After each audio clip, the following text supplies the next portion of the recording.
One of the big challenges for Carson is being comfortable and trusting the receivers around him. He's had the fortune of Brock Bowers, Lad McConkey, and Marcus Jack Saint being in the lineup. He's also had the misfortune of them not being in the lineup. As a quarterback, you ask any good quarterback, they like wide receivers they can trust and know with intuitive ability to think the same way. There's a lot of change in that room right now, showing confidence in himself and in those players to do their job and just trust them is a big part of it. That trust is not given; it is earned. They are earning his trust. It goes both ways. That was Kirby Smart talking about sort of one of the challenges for Carson Beck coming into the 24 season. He's definitely lost those three guys, and they were very productive. Certainly, Marcus coming along in a very big way over time at Georgia. I mean, Marcus Jack Saint definitely had a very good career at Georgia. So Brock Bowers, I think his time at Georgia speaks for itself. Same with Lad McConkey. What we will need to see is he's got a core base of four guys that he's worked with. So that's Dylan Bell, Ra, Dominique, and Arian Smith. And Ryan and I were talking about Arian Smith the other day, and can he become more consistent? If Arian Smith becomes more consistent, you're talking about four legit all the time wide receivers. That's a lot. Now they're going to add guys. Obviously, we talked about the transfer portal, and you've got a guy from Miami and SC, and there are guys there. Carson Beck's only played with four of them. When you look at the group, it's not a deep group right now. That is returning. It's those four guys. They've had other guys that have played, but they've just not played a lot. So I think that, the last part here is the important part from Kirby. That was Kirby talking about Carson Beck.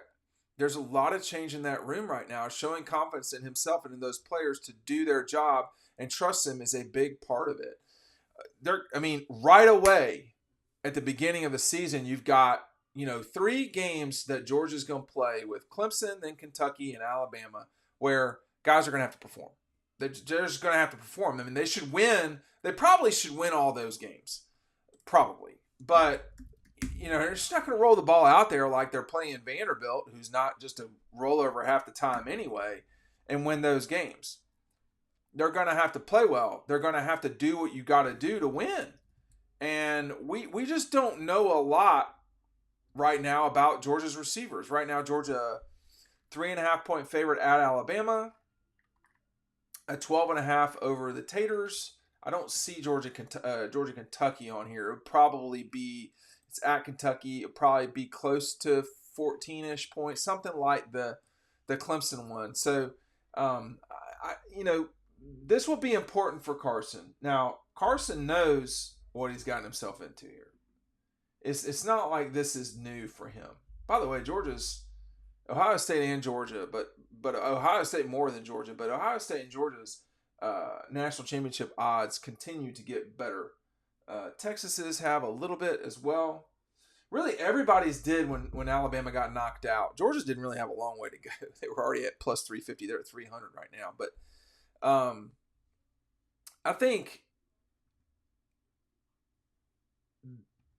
right now, this is an important part of what Georgia's going to do. It's not everything.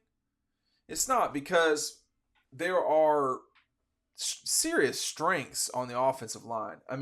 When you have an offensive line like Georgia's got, there's a lot you can do and not be great on the offensive side of the ball.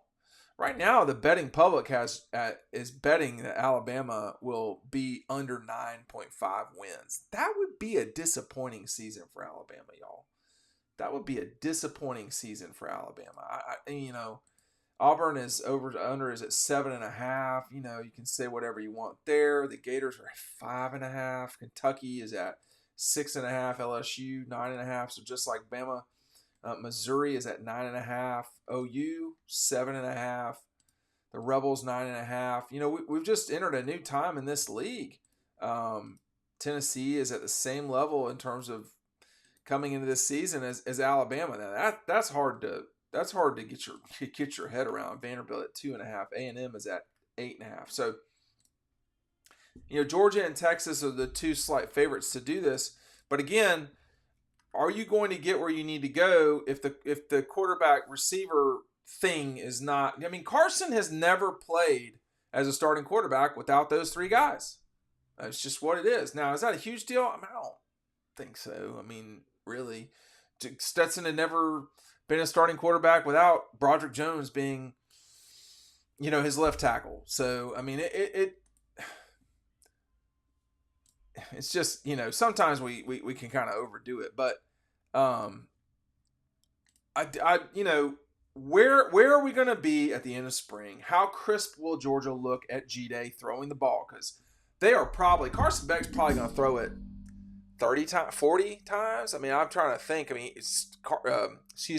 Stetson threw it a ton in the 22 game, a ton. So,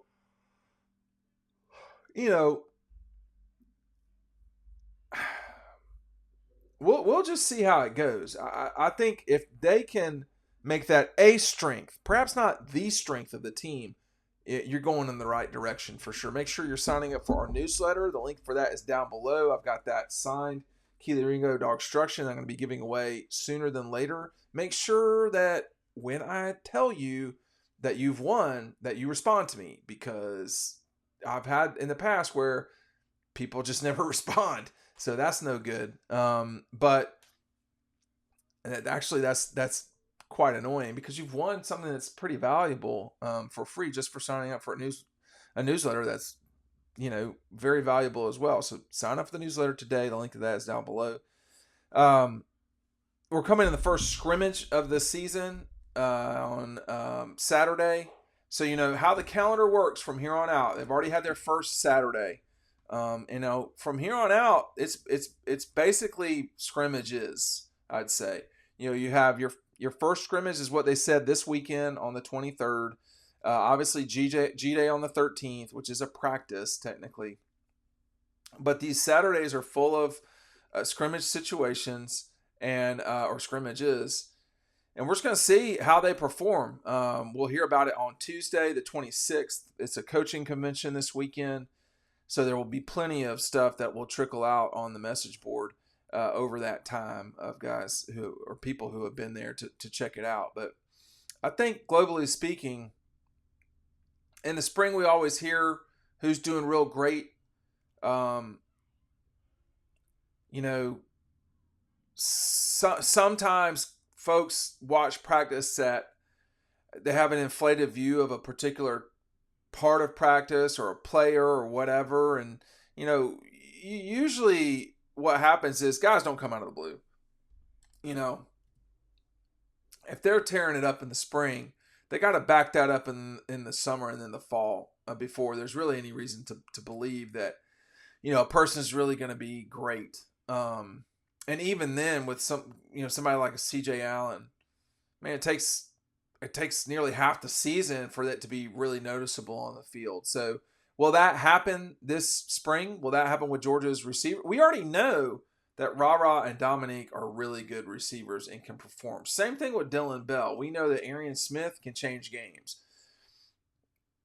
Are they as a quartet going to be able? Are they as a quartet going to be able to get Georgia, 1,700 passing yards as a quartet? I'm still fighting this cold off. We're winning, but we're having a fight. Are they going to do that? I think they can. I mean, 1,700. You're only talking about 400-ish yards per player, 425. So that's as a group. I don't think that's asking too much from them. Brock Bowers 800, just boom. I'm going to have 800 yards. That's gone. So those 800 yards are going to go to somebody. Will it be Oscar? Will it be Urisic? Will it be Lawson Lucky? I don't know. There's a lot of people that really do. The tight ends are good. They're just not Brock Bowers. And that's okay too. So you've got this slew of, I would say you have 6 guys that Carson's got to be comfortable with already, which are the 2 returning tight ends and then the 4 guys who are returning at receiver who have production. Then how long will it take with Young and like Urisic? I mean, I don't know. It's not going to take forever, but it could take until the middle part of the season, which is kind of late in the season in this case. You know, when you start talking about playing Clemson and Alabama and you got to go to Kentucky. Well, you got to go to Alabama as well, but this league never stops. So you better be good quick. We'll see if the Dogs will be.